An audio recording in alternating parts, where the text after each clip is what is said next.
começando o segundo episódio do Anibicast. Estou muito feliz por estar aqui recebendo o pastor Madison, da Igreja Esperança, da igreja na qual fazemos parte, faço parte.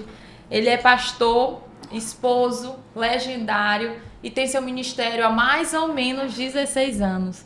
É uma vida totalmente dedicada à palavra de Deus. Inclusive, vamos falar aqui sobre missões e tudo que está relacionado a essa experiência magnífica de falar de Deus em outros campos e outros lugares.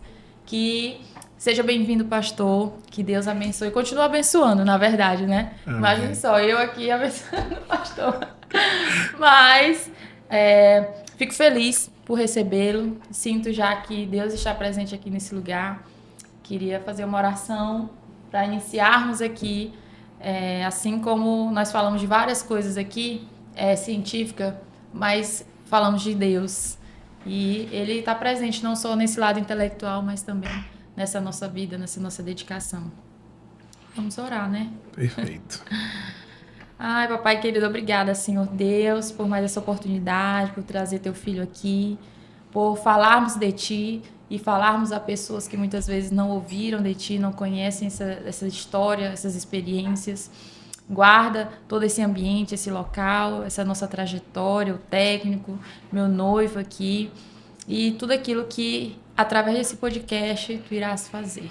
Te rendemos graças, declaramos que tu és um ser mais importante em nossas vidas. Amém. Amém. Amém. E queria iniciar perguntando sobre como foi essa escolha por estar servindo a Deus. Bom dia, boa tarde, boa noite. Não sei que hora que você vai ver esse podcast. Eu já estou muito feliz, muito obrigado pelo convite. Deixa eu agradecer primeiro. Que honra poder fazer parte desse segundo episódio, né? Desse segundo podcast, que vai ser muitos ainda que virão. Foi um assunto bem desafiador esse, assim, apesar de fazer parte da minha vida, o que nós vamos falar aqui, mas eu nunca fui a um podcast para falar sobre esse assunto. Sempre foi relacionado à minha história de vida pessoal. Mas a sua pergunta é muito interessante porque seria impossível eu escolher viver essa vida que eu vivo hoje. Porque Deus é quem nos escolhe, né? Quando se refere a missões, a servir o evangelho, a se arrepender dos seus pecados, é necessária uma atuação divina para que isso aconteça no ser humano. Por si só, a gente não tomaria essa decisão de forma, vamos supor, vamos dizer, racional. Não teria como isso acontecer. Tem que ter uma intervenção espiritual para que a nossa mente possa mudar e compreender que é necessário você se arrepender e converter o seu modo de viver. Então, Deus me tocou. Aí, depois desse momento, eu tomei uma escolha. Tomei uma escolha de conhecê-lo, conhecer as Escrituras e saber o que é que ele escreveu para a minha vida, né? Jeremias fala que Deus tinha escrito todos os nossos dias, antes mesmo da gente existir. Então, quando eu me deparei com esse texto, eu digo, não, eu quero saber. Eu quero saber dessa história. E eu acho que quando eu me deparei com essa beleza, eu disse assim, não, agora eu quero viver tudo isso. E foi quando ele começou a me convidar de forma específica para essa vida de devoção total a ele, né? E me abstendo mais dessa área profissional que eu me dedicava tanto. Eu sou cabeleireiro, né? De formação. Então, eu largo o salão de beleza para me dedicar mais às Escrituras e conhecer mais a Deus e conhecer mais esse universo cristão e eclesiástico, né? Então, foi mais um convite que ele me fez depois de mudar minha forma de enxergar esse ambiente cristão, esse ambiente evangélico, esse ambiente todo, né? Sim. Então foi ele. Não sabia, pastor, que o senhor era... Olha, será que eu estou bem? Está Eita. assim. Eu confiei a profissionais. Obrigada aí, Rony, Diego, já deixo um beijo, um abraço para vocês, né? E pastor, como eu sou curiosa, né? minha profissão, eu sou professora, Sim. sou aquela que fomenta a pesquisa, a busca por conhecimento. E uma das coisas como profissional e como cristã também, eu sempre falo para os meus alunos é que eu não separo Deus do que é intelectual, né? Não separo, porque para mim o conhecimento, tudo isso que foi feito, foi ele que fez. Sim. Então, sou bióloga, né? Costumo dar aula de biologia utilizando Gênesis. Maravilhoso. Então, fico feliz em ver que aquilo que a gente estuda, ele se materializa na Bíblia, né? E eu quero saber, como curiosidade aqui, como foi essa sua missão na África? Porque realmente é um país sedento, né, de pessoas que se importem. Não só o Brasil, mas como a Sim. sua missão foi na África, eu queria que o senhor nos contasse, compartilhasse um pouquinho. Maravilha. Falar sobre a África é encher meus olhos, o coração palpitar de desejo de poder retornar àquela nação novamente. Mas logo assim que eu me converti, Anne, eu entendi esse chamado missionário, essa vontade de servir a Deus de forma integral. Eu fui a uma escola aprender como é que faria, como é que seria. E lá eu tive uma experiência, nós estávamos orando por a África, eu não sei se era Guiné-Bissau, se era Moçambique, me foge agora. E eu tive uma experiência de como se eu estivesse no local, né? Como se eu estivesse lá. Eu estava com os olhos fechados e era como se eu visse as casas, eu visse as ruas, eu visse a pessoa que nós estávamos intercedendo de forma específica, que era uma menina. E depois daquele momento, eu passei a pedir ao Senhor para conhecer a África. Salmos 8 fala: pede-me e te darei as nações por herança e as extremidades da terra por tua possessão. Então, a partir daquele momento, eu comecei a pedir a Deus: Deus, eu quero conhecer a África. E foram 11 anos de preparo para chegar até lá. É uma trajetória, tenho certeza longa. que isso casa com o nosso próximo, para a nossa próxima pergunta, que é, com certeza, esses 11 anos tiveram vários desafios. Muitos desafios, foram muitos desafios. E eu percebi que Deus é perfeito.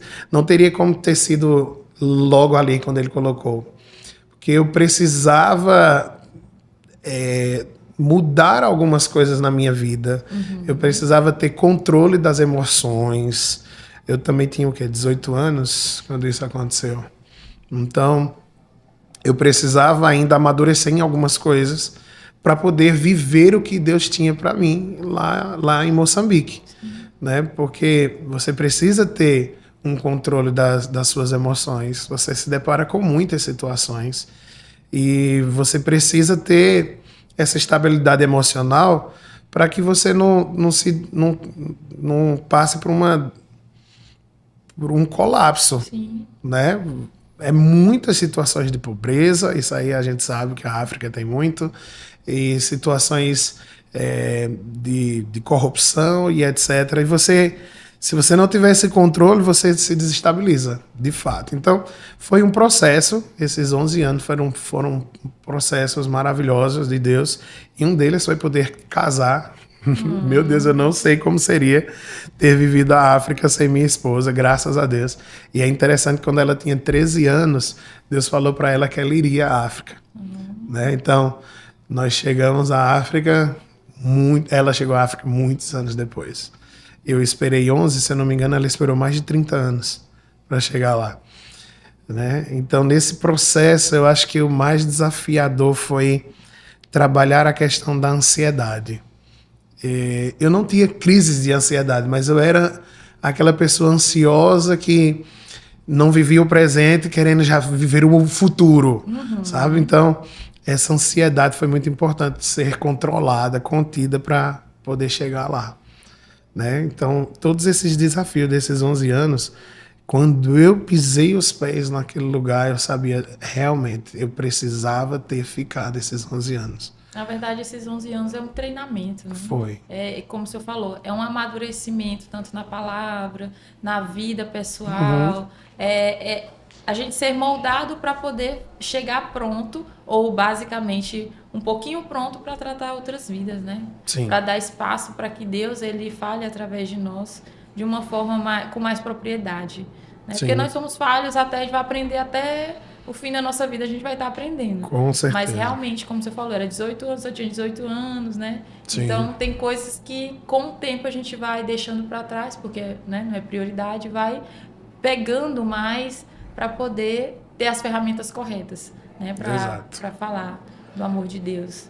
E que bom, né, falar do alicerce, que é sua esposa também, né, na verdade sua auxiliadora ali nessa missão. Ela recebeu a mesma missão e é uma das coisas que eu quero falar, que casamento é a mulher ser submissa, é justamente isso. Estar na mesma missão.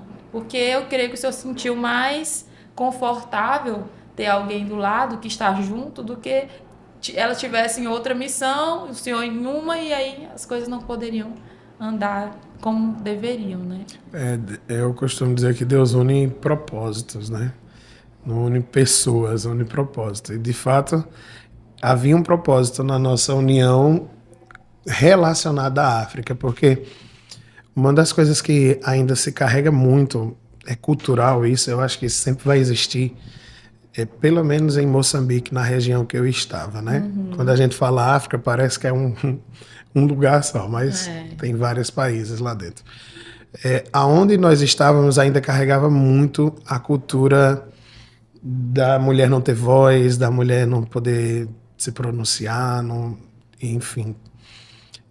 E esse cuidado de marido para com a esposa, da proteção, das coisas mais simples, como, por exemplo, poder carregar foi ao supermercado, comprou algumas coisas, um homem carregar a sacola. A mulher está com 2 crianças, então o marido poder pegar na mão de uma criança e a mulher cuidar da outra. A gente não vê isso com facilidade, com frequência lá. Não vou generalizar, tem as suas exceções, mas a maioria dos casos você encontra, por exemplo, uma mulher voltando da roça, que foi colher ali alguma coisa, voltando com lenha na cabeça. Imagina um feixe de lenha na cabeça, uma criança pendurada nas costas, amarrada por um tecido, e ela ainda com um saco de milho, uma lata de milho na mão, e o homem na frente sem nada. Sim. Caminhando, e ela com tudo isso. Então todo esse peso, toda essa carga de responsabilidade. Exatamente. Né? Então, quando nós chegamos lá com o nosso jeito de respeitando um ao outro e essa compreensão de não, eu sou o homem, eu cuido da minha esposa, ela tem que se sentir segura, eu tenho que aliviar ao máximo a carga dela, e mostrando isso de forma bíblica, nós não alcançamos a todos, mas as pessoas que estavam ali no nosso nicho de relacionamento, na igreja, a gente pôde poder compartilhar a forma correta, biblicamente, de dizer, olha, ela é tua esposa, ela está sob a tua missão, ela não está sobre um jugo de escravidão. Isso. E você precisa amá-la como Cristo amou a igreja. Cristo faria isso com você, ele deixaria você carregar todo o fardo pesado, sozinho, e isso foi uma desconstrução na mentalidade de algumas pessoas.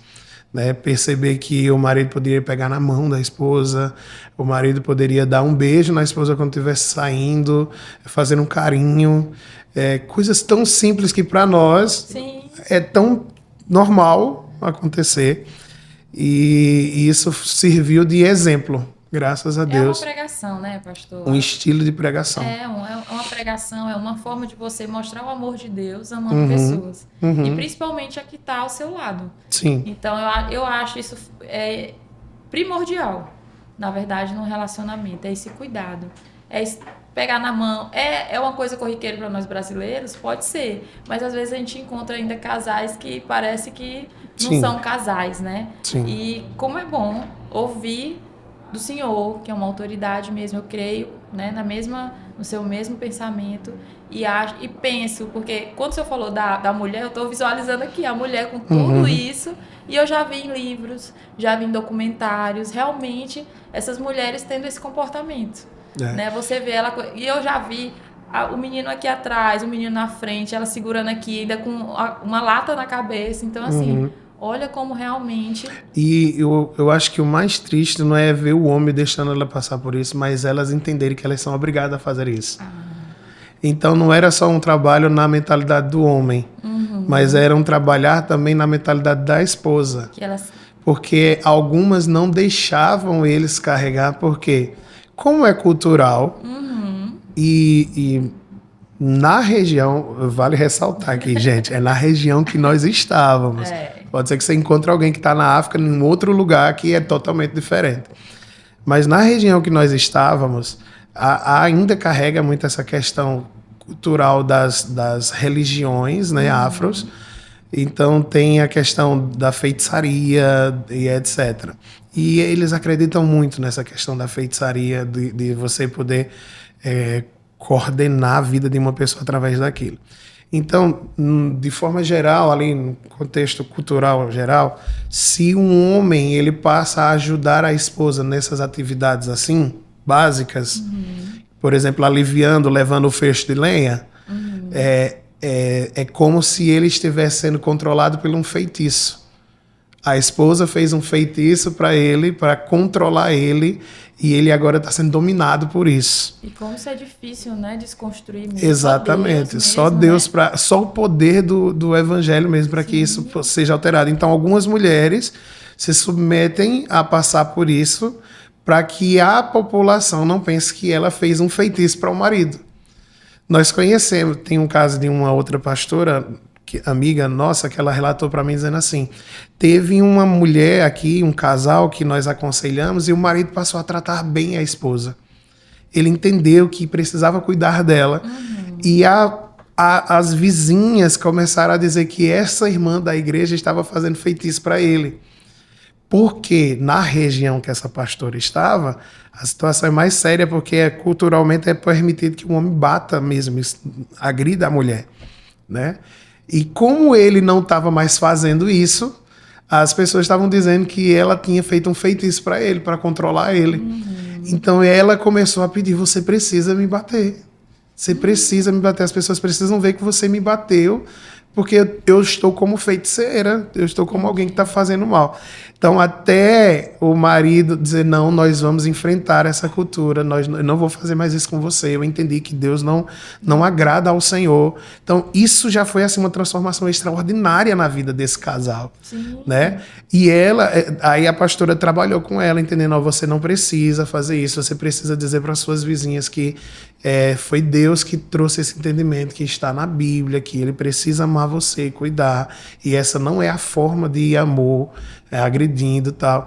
Então, essa vida de casal de forma bíblica, saudável, e nosso dia a dia fazia com que inspirasse esses casais, né? Esse casal a poder pensar de forma diferente e querer amar a sua esposa e trabalhar em ajudá-la, em aliviar a carga. E isso foi maravilhoso, assim, viver algumas situações dessa tem sido maravilhoso. Ver ainda hoje a gente escuta os feedbacks desse estilo de vida que nós tínhamos e pessoas se espelhando, querendo viver isso. É muito bom. E eu queria, assim, ressaltar de uma forma clara que fique registrado, é que a Bíblia nunca falou que a mulher ela tem que ser agredida, ela tem que suportar essas agressões, essa falta de amor, né? Porque existem várias falácias aí de que a mulher cristã, ela aguenta coisas pela igreja, pela religião, e na verdade não tem nada referente a isso. Na verdade, Jesus, ele não prega isso, ele prega o amor. Né? Ele prega o cuidado. E eu fico imaginando aqui, que aqui no Brasil acontece de algumas mulheres suportarem serem agredidas verbalmente, fisicamente, e não conseguem ter voz. Estão em relacionamentos abusivos, né?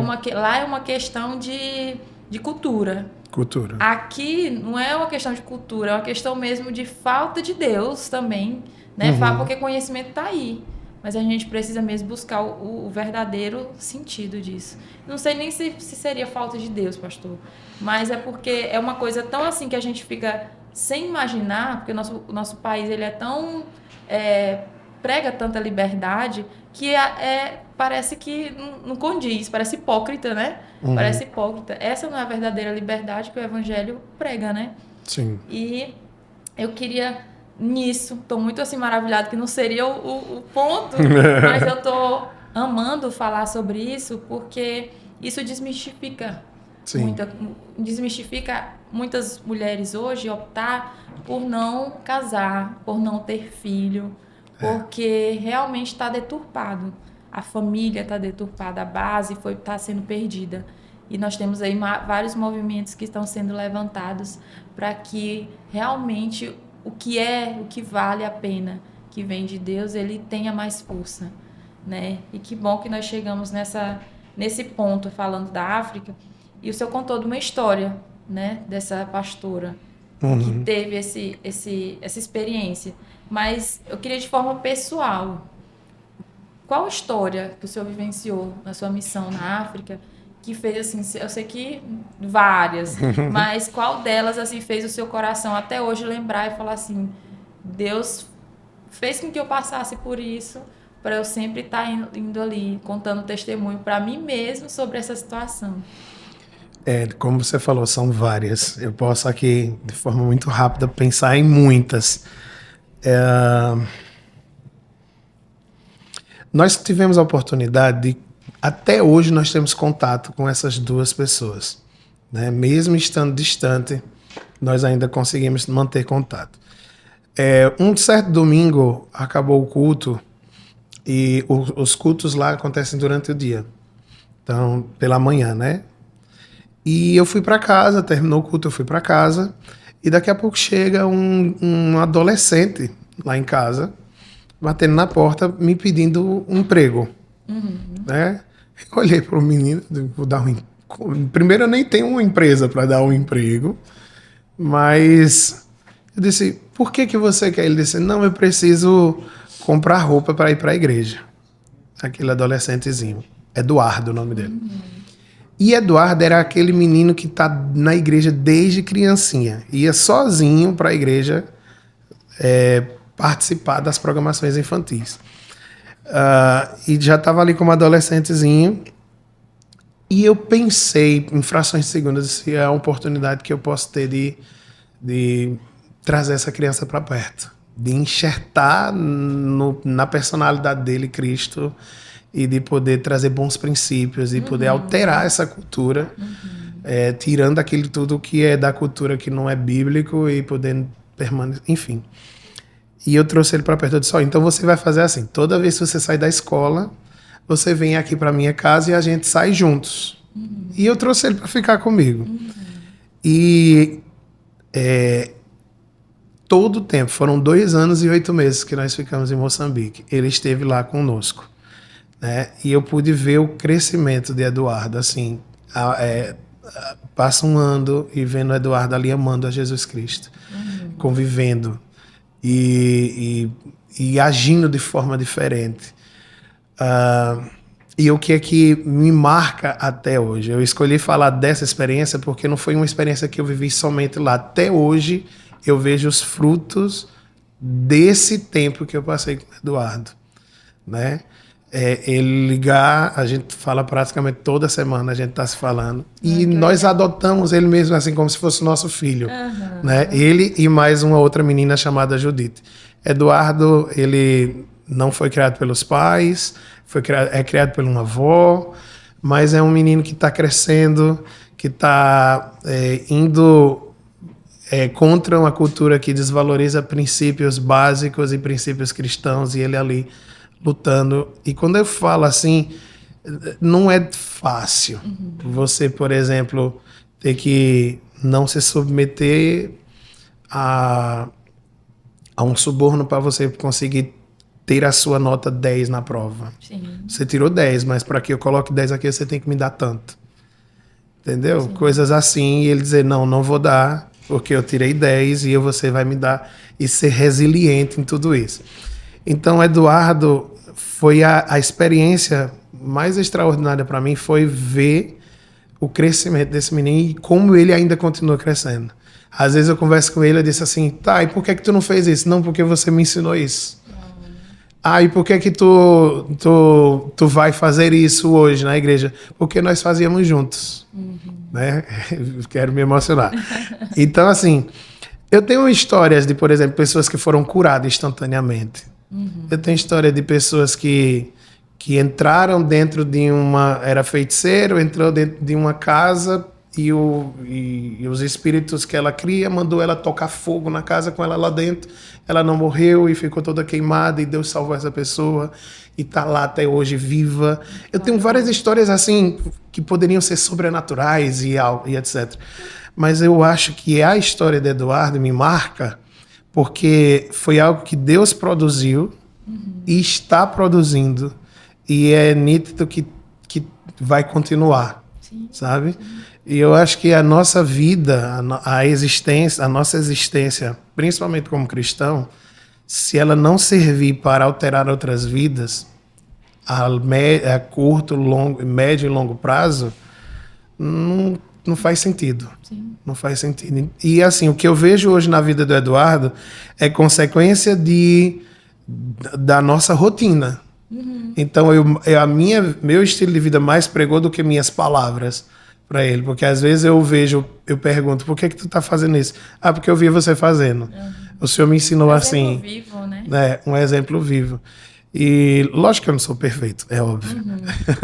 Mas eu entendi o meu lugar, que é amar a Jesus, é amar a sua palavra e poder ser a melhor pessoa possível. Né? Na sociedade, na igreja, na família. E isso está refletindo na vida dele. Então, Eduardo me marca até hoje. Vocês estão vendo aí, não é a tia Anne que está falando, não, viu? E quando vocês escolhem falar a verdade, não colar, vocês estão agradando o coração de Deus. Estão sendo realmente verdadeiros cristãos. Sim. Ah, não é fácil. Tia, mas se eu não colar, não sai desse. Sai estudando. Sai. Porque assim, a Bíblia também fala, né, pastor, que meu povo padece por falta de conhecimento. Sim.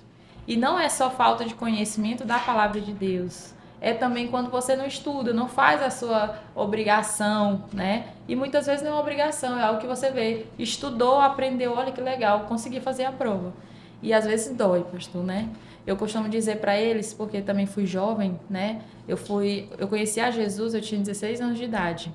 E antes dos 16, tinha práticas que não agradavam o coração de Deus. E com 16 anos eu decidi viver realmente uma vida em prol do Evangelho.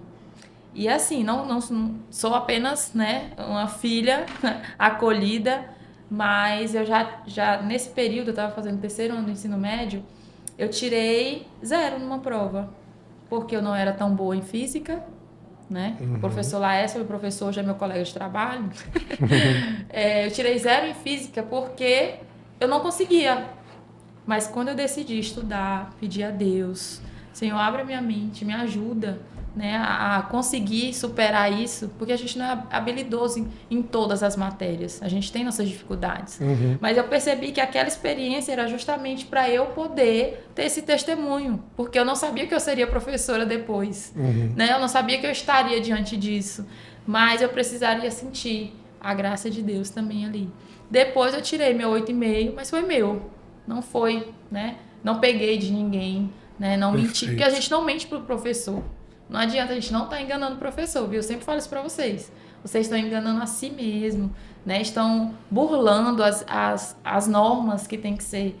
E nesses detalhes a gente desagrada o coração de Deus. E fazer um jovem entender isso, né? Realmente é sobrenatural. É o Espírito Santo de Deus falando com ele. E diante disso eu... Okay. Não, eu parei. Que foi, amor? E eu sei que sou artista, né? Teve alguns eventos lá na igreja, mas eu queria saber se o senhor usou essa arte na sua missão na África. Ah, usei sim. Eu amo artes. Eu amo todas as áreas da arte, né? Mas a área da atuação, artes cênicas, eu gosto demais. E usei sim, Ana, eu usei.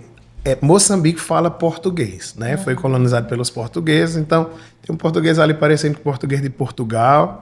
Eu costumo dizer que igual o Brasil tem o seu português, Portugal tem, Moçambique tem o dele. Porque é uma mistura do dialeto com palavras em inglês, que está ali fazendo fronteira com 2 países que falam inglês, né? Então, na região que nós estávamos, tem muitas pessoas que não falam português, só dialeto. E não tem como você estudar antes, para você aprender antes de chegar no país. Você tem que ir aprendendo ali. E é muito difícil. Eu não tenho habilidades com outro idioma, só falo português mesmo. Então, a arte foi um dos veículos de comunicação que eu usei. O corpo fala, né? O corpo fala. Nós tínhamos um trabalho, implantamos um trabalho missionário evangelístico em uma aldeia que ficava em cima de uma montanha, chamado Nhacadexa, é o nome. 32 famílias na época tinha nesse lugar. E lá não se falava português de jeito nenhum. Nós tínhamos contato através de pessoas da igreja que já falavam, né, e conseguiam traduzir. E eu usei a artes lá para entrar em contato com as crianças, em contato com as pessoas. E qual arte? A palhaçaria. Eu tenho um palhaço, então, através da palhaçaria, que é algo mais descontraído, né? Divertido, né? Divertido. Eu consegui ali me comunicar com mímica, com gesto, com balões e ia levando essa comunicação. Mas uma coisa que eu achei maravilhoso foi ver eles usando a arte para fazer isso. Com os adolescentes e jovens da igreja, a gente conseguia fazer peças de teatro, esquetezinhas, e era lindo ver eles apresentando, porque eles apresentavam no dialeto. Eu escrevia o texto em português e eles traduziam para o dialeto. Então era para que não só eles tivessem acesso, mas todo mundo conseguisse. Todos, porque se eles apresentam em português, 70% iria conseguir entender, mas aqueles 30% que não falam e não entendem o português não iam ser alcançados. Então eu dizia assim, ó, o mais importante não é eu compreender, que eu só compreendo o português, é todos vocês aqui compreenderem. Então a gente escrevia o texto em português e eles traduziam para o dialeto e ensaiavam na língua, e é muito bonito vê-los cantando no dialeto, vê-los atuando também no dialeto. Isso foi muito legal. Tem uma peça que nós apresentamos, eu e minha esposa já apresentamos ela há, vamos botar aí, uns 14 anos, que chama A Patrulha dos Palhaços, né? Que tem esse teor cômico, mas fala sobre promessas e tal, não negociar aquilo que Deus tem para a nossa vida. E nós conseguimos ensaiar com eles. Eles fazendo os palhaços. Legal. Bem interessante, foi muito bacana, essa experiência foi muito bacana. E eles serem alcançados, assim, pessoas sendo alcançadas através da arte e uma arte sendo feita por eles, né? E lógico que eu ali no meio, tentando algumas palavras, Sim. né? E encenando também. Então, eu acho que eu sempre vou usar a arte como ferramenta, assim, a propagação do evangelho. Os padres jesuítas usaram, né? Quando eles chegaram aqui no Brasil, era uma das formas que eles tinham de se comunicar com os indígenas, e se tornou um país predominante cristão, né? O Brasil, mais laico, mas foi por conta disso. Sim. Eles usaram essa arte para evangelizar, enfim. Teve que ter um precursor, né? Teve que ter. Isso na verdade, é uma forma de fazer com que a gente consiga, né? Porque hoje quem não fala algum idioma, chega de outro país, a gente usa mímica, né? Sim. Então, se a gente não souber utilizar disso, a gente não consegue se comunicar. A arte, ela tem um poder extraordinário. Deus é artista demais, né? Então, tem tudo a ver. Eu lembro que, já trazendo agora aqui para o Brasil, né? Eu lembro que recentemente nós apresentamos uma peça lá na igreja, né? Que fala sobre estações em nossas vidas. E uma das meninas que estava apresentando, eu até compartilhei com você isso, né? Uma das meninas que estava apresentando a peça, nós nos reunimos no dia de ensaio, eu distribuí os personagens, só para nós fazermos uma leitura do texto. Não tinha definido quem ia fazer o quê. Aí distribuí e começamos a ler o texto, cada ator fazendo ali um personagem. E daqui a pouco uma das meninas começou a chorar. Só no ensaio. Aí eu... Nossa, Deus está falando com você através da peça. Ela tá assim. E beleza. Acabou que cada um continuou com aqueles personagens da leitura. Eu disse, então você vai fazer esse personagem mesmo. Vamos continuar você com esse personagem. E na peça, esse personagem, ele passa o tempo todo lendo. É a sabedoria, o personagem, o nome da personagem é Sabedoria. E ela tá ali sempre com muitos livros, lendo. E o texto dela em cena é extenso. Aí, beleza. Eu vi que no começo ela tava com alguma dificuldadezinha de ler e tal, e eu imaginei que era uma dificuldade mesmo. Até que um dia ela chegou nos ensaios bem travada, não conseguia ler bem. E eu disse, o que é que tá acontecendo com você hoje? Porque nos outros ensaios você tava lendo muito bem. E o marido dela também tá ali encenando junto. Ele foi e revelou, pastor, ela tem dislexia. Ela é dislexa. E tem uma dificuldadezinha ali na leitura. E eu digo, mas como assim? Por que tu não me falou? Se tu tem essa dificuldade, por que tu não falou? Ela, não, pastor, porque eu gosto de me desafiar. E ela ali estava se desafiando porque ela tinha que se esforçar para se concentrar ali nas palavras, para não haver a troca. E resumindo, a gente estreou, fizemos a apresentação e foi perfeito.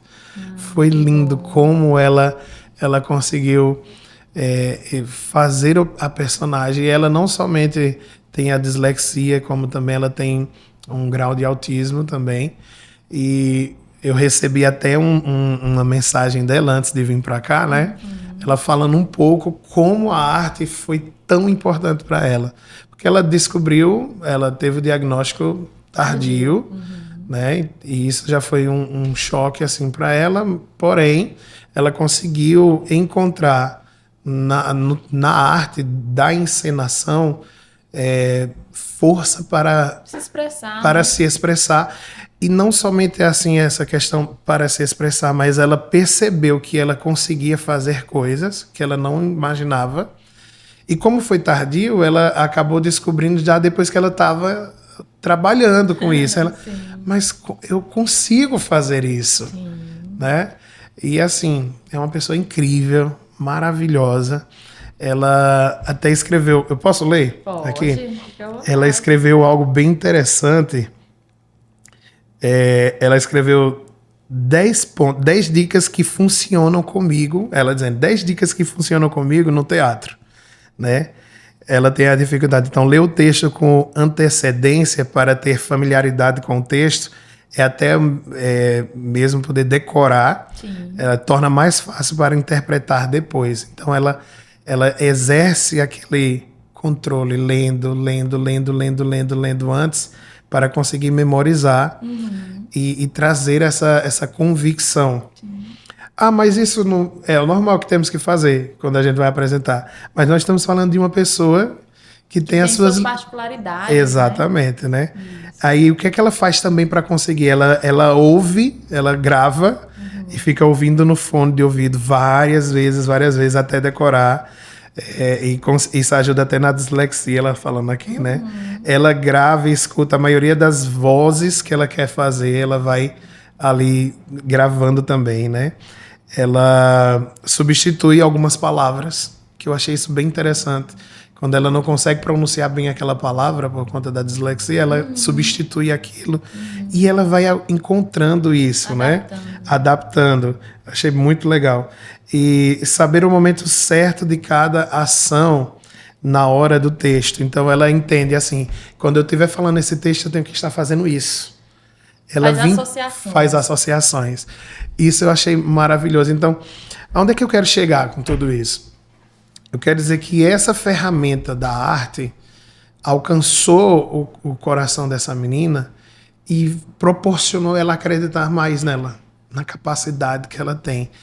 E existem muitas terapias envolvendo isso, né? Várias várias formas. Eu não sou a melhor pessoa para falar sobre esse assunto, né? Mas existem várias pessoas que estão desenvolvendo, estão alcançando seus sonhos. Sim. E usando essa ferramenta para trabalhar. Falar sobre arte tem que ser outro podcast. Temos que fazer outro episódio. Segunda edição, falando de arte. Pastor, mas deixa eu só frisar aí. Eu estou maravilhada porque a arte no evangelho, e eu falo da arte na escola também. Olha. A gente pode fazer esse link. Porque nós temos realmente alguns alunos que têm essas particularidades de ter dislexia, descalculia, autismo, em níveis de suporte diferente. E realmente eu vejo que a arte ela faz com que eles fiquem mais brilhantes. Eu fico mais brilhante no contexto de eu tenho dificuldade nisso aqui, nesse papel, mas eu consigo me expressar com arte. Né? Eu falo que meu filho, ele tem autismo nível 1 de suporte, mas ele ama desenhar, ele ama jogo, ele ama, às vezes ele até tá brincando com os bonequinhos dele e ele tá encenando um boneco e encenando pro outro. E às vezes ele tá se expressando daquela forma. Então assim, quando o senhor fala que essa mulher que teve o diagnóstico tardio, eu fico pensando no nível dela que anterior. Quais foram as dificuldades que ela passou na escola? Quais foram as dificuldades que ela passou nos empregos que ela porventura passou?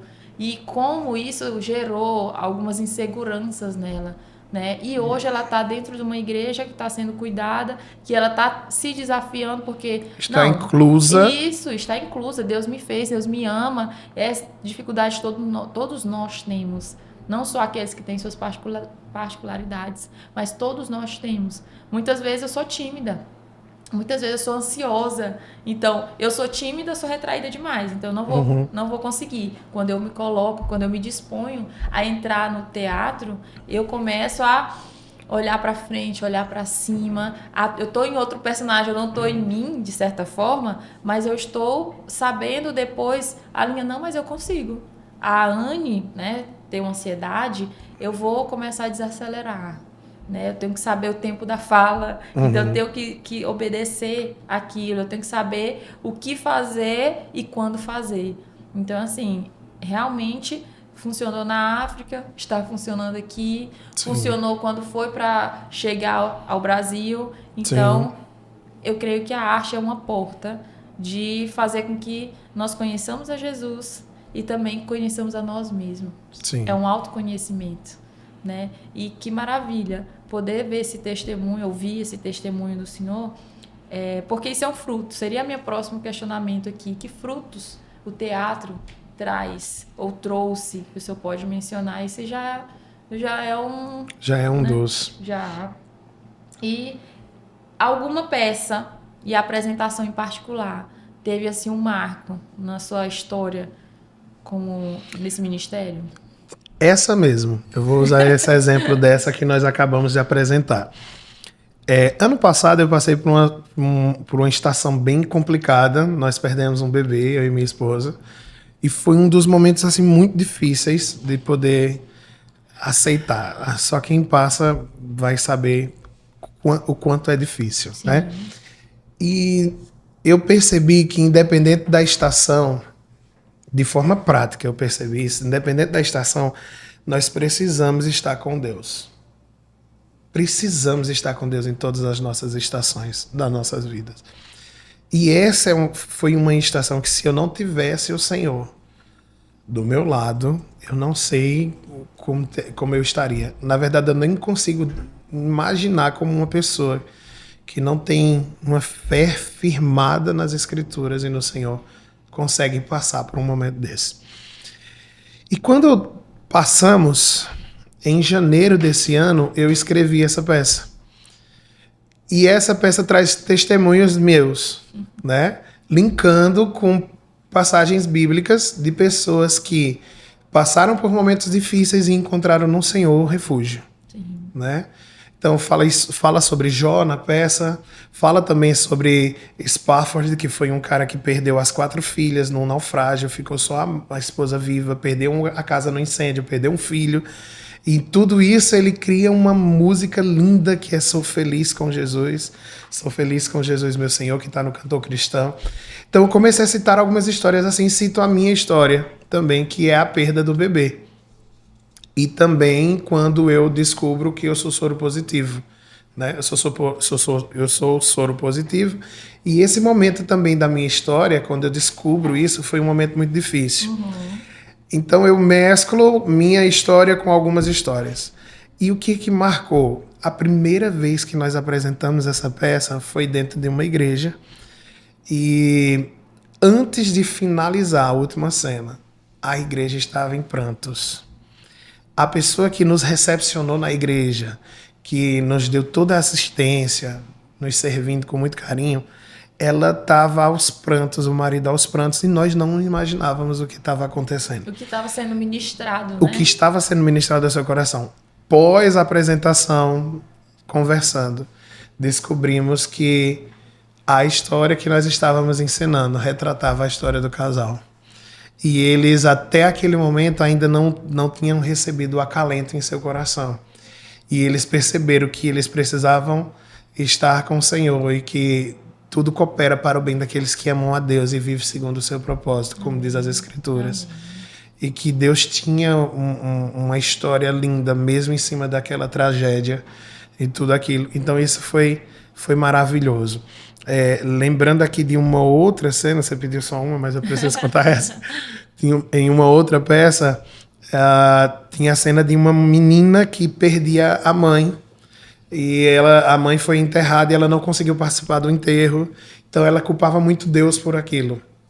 E nós estamos apresentando isso também em uma outra igreja. A atriz está fazendo a cena. E daqui a pouco a pastora da igreja ela começa a chorar de forma descontrolada. E nós não sabíamos antes se a gente continuava, se a gente parava, se a gente consolava. Era uma igreja pequenininha. E a atriz olha para mim e eu comuniquei com ela no olhar, não, segue. Quando termina, o esposo da pastora, o pastor, chega assim, vocês retrataram absolutamente tudo que minha esposa passou há 2 meses. As falas são as mesmas. Ela disse exatamente isso. E vocês trouxeram a resposta através do texto, através da cena. Então, assim, o teatro ele tem esse poder. É uma ferramenta extraordinária. Um escritor chamado Jerzy Grotowski, que ele foi um grande diretor, ele não era cristão.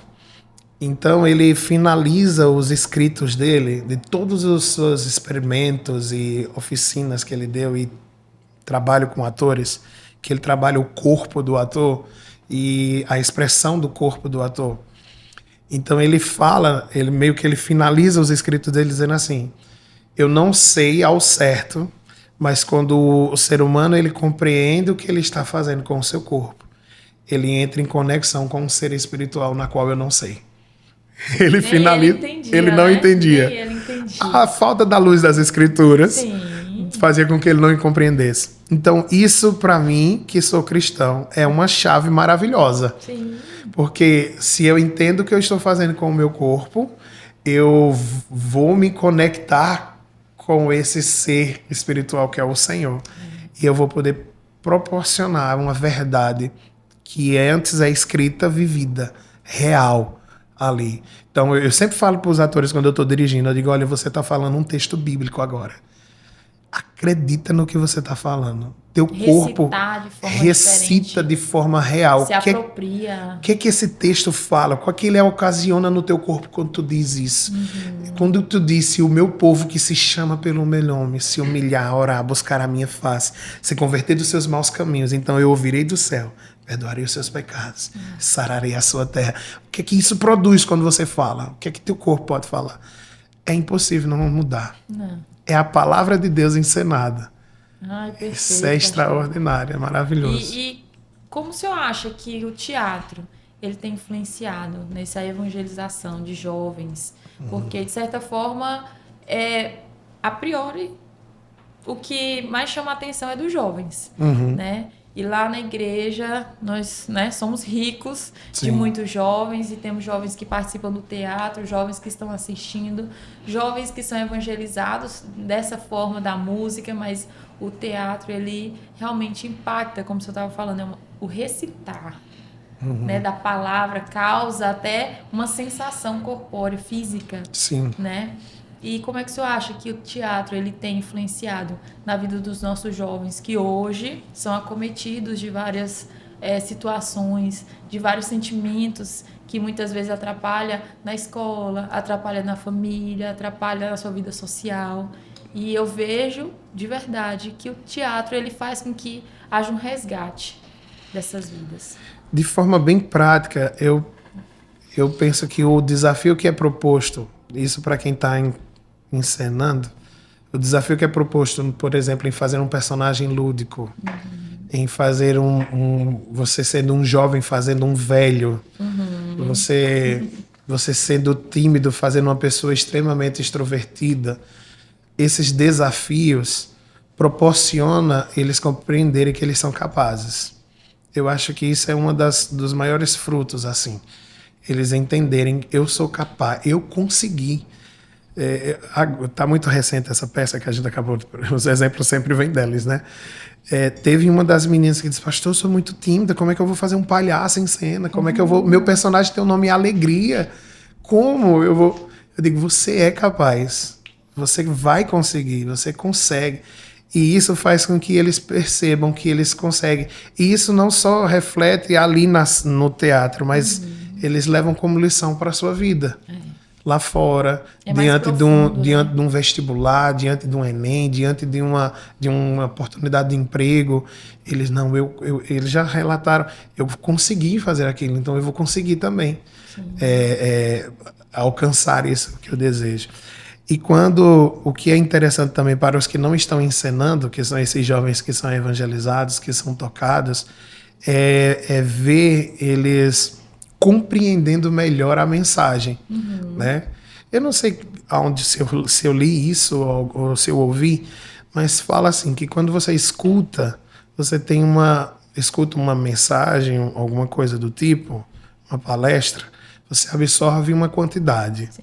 Quando você escreve aquilo que você está ouvindo, é como se você absorvesse um pouco mais. É ciência. É ciência, né? É comprovado. Então, quando você visualiza, a absorção é maior, sim, né? Então, eu acho que é por isso que eu gosto tanto de usar o teatro para ministrar a mensagem.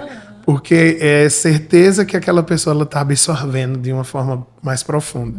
Então, eu tenho visto isso nos jovens que estão ali, como nossa plateia, assistindo, eles se identificando, eles entendendo, eles compreendendo que não é aquele caminho que eles devem seguir, mas que tem um outro caminho, aprendendo valores, aprendendo como princípios, respeito, enfim. E é legal porque a gente acabou de abrir a audição lá, né, para quem quiser participar do teatro. Que legal. Vários jovens que assistiram a peça já se disponibilizaram, e isso me deixa muito alegre saber que eles estão querendo. Alguns até colocaram lá na inscrição, não tenho nenhuma habilidade, mas ele está querendo. Identificar, né? Quer identificar. Isso tem sido maravilhoso. E que bom, pastor, que a nossa igreja tem disponibilizado isso para os nossos jovens. Sim. De certa forma, eu vejo como uma oportunidade de tirar um pouco eles das telas também, né? Que é uma prisão. Sim. Né? É uma prisão. Fazer com que eles vivam a vida real. Que eles sejam protagonistas da sua própria história. E para a gente finalizar aqui, que tipo de lição o senhor tem na sua vida diante do teatro, o evangelho e o Madison, o pastor Madison, diante de tudo isso? O que o senhor tem ministrado ao teu coração? Meu Deus. Eu não me conheço sem arte. Desde criança eu trabalho com artes.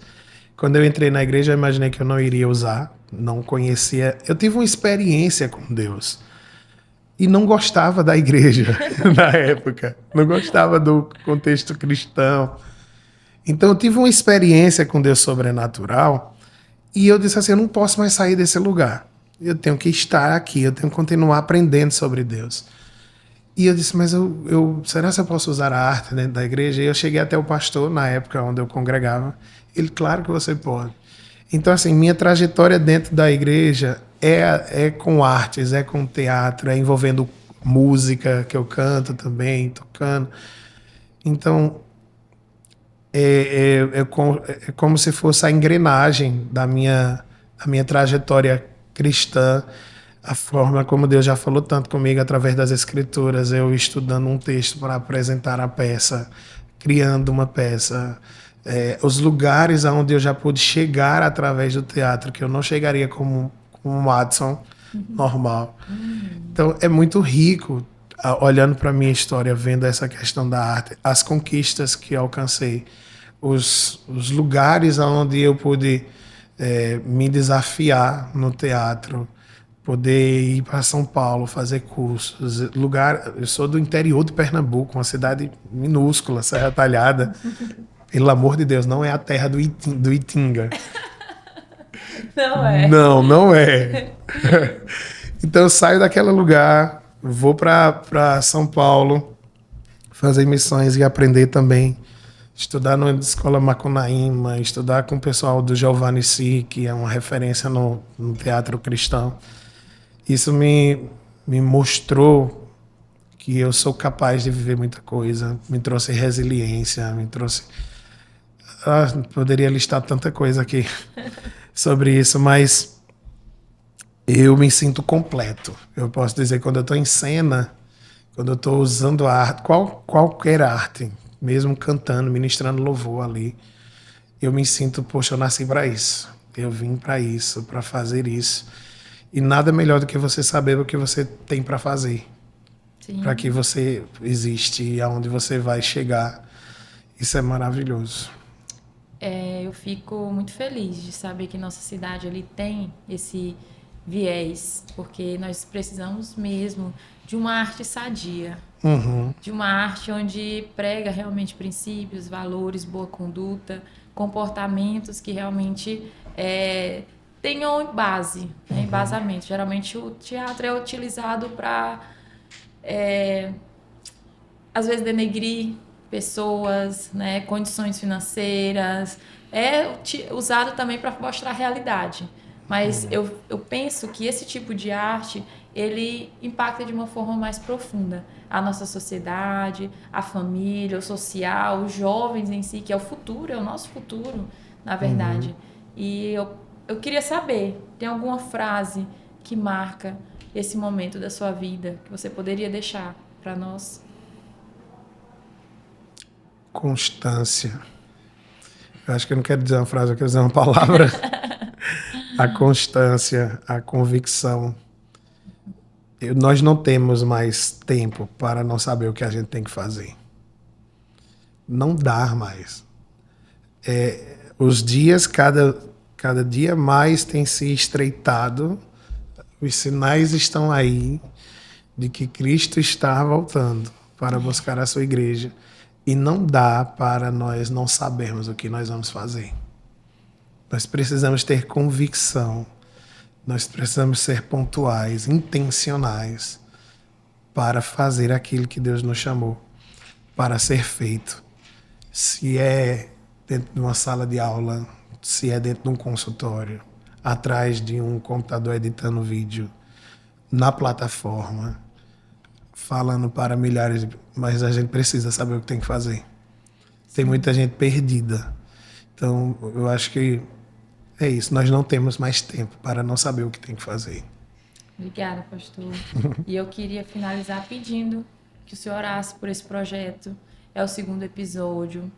E a Bíblia fala que em tudo que formos fazer, nós temos que botar Deus em nosso caminho, né? E uma das coisas que a gente sempre tem falado, né? É que chegou o tempo de dar voz para muitas pessoas aqui em Imperatriz. Muitas histórias dignas de serem contadas, histórias com dificuldades, com conquistas, com sucessos e honra. Porque eu creio que esse é o caminho. Todos nós passamos por esse processo. Tudo é um processo, né? Nós temos nossas honras aqui para ser contadas, mas antes da honra nós tivemos um processo, né? Que é o que ontem a gente passou por uma situação de alguém me ligar pedindo um auxílio, uma coisa que eu achava que eu não sabia fazer. que eu achava que ninguém via que eu fazia. Eu mesmo tenho dificuldade, que eu sinto dificuldade, preciso de constância, né, disciplina, e a pessoa me pedindo auxílio. Eu falei, meu Deus, às vezes nós mesmos estamos perdidos de quem nós somos. Sim. E vem a palavra, nos mostra que nós somos amados, nós somos queridos, escolhidos, separados para um propósito. E eu queria que o Senhor, né, pudesse orar por nós, por esse projeto que eu vejo que é para a glória de Deus, é grandioso, mostrar meus ex-alunos, meus alunos, pessoas aqui da nossa cidade, quiçá de outros estados fora, que eu tiver oportunidade para dar voz. Amém. Né? É isso que eu quero fazer. E aí até comentamos aqui nos bastidores um projeto aí. Eita, vamos orar. Se der certo vai ser maravilhoso. Vamos orar, que tudo vira projeto. Tudo, aguardem. Não é só Unibcast aqui não, viu? Eu quero agradecer, muito obrigado pelo convite. Muito obrigado por poder conhecer melhor vocês. Um casal incrível, maravilhoso, um coração lindo. E eu tenho certeza que sairá muitas coisas boas daqui. Muitas coisas maravilhosas. Muitas pessoas que precisam compartilhar o seu coração. E eu sou muito grato de poder estar aqui. Eu tenho um histórico na minha vida de participar de início de coisas. E eu fico muito feliz de estar participando do início. E quero orar sim. Vamos orar. Amém. Jesus, muito obrigado por esse tempo. Muito obrigado por estar aqui. Muito obrigado, Deus, pelo coração dos teus filhos e por esse meio de comunicação. Deus, que esse entretenimento seja uma ferramenta poderosa nas tuas mãos para a propagação do teu evangelho e para pessoas serem ajudadas, Senhor. Poder que é no nome de Jesus Cristo. Eu te agradeço, Deus, pela vida da Anne, que o Senhor a use poderosamente em tudo aquilo que ela colocar a mão para fazer. No nome de Jesus, eu oro pedindo a tua bênção sobre esse podcast, sobre todas as pessoas que passaram aqui. Que seja sempre com leveza, como está sendo esse dia. Amém. Todas as gravações, no nome santo de Jesus, para a glória do teu nome.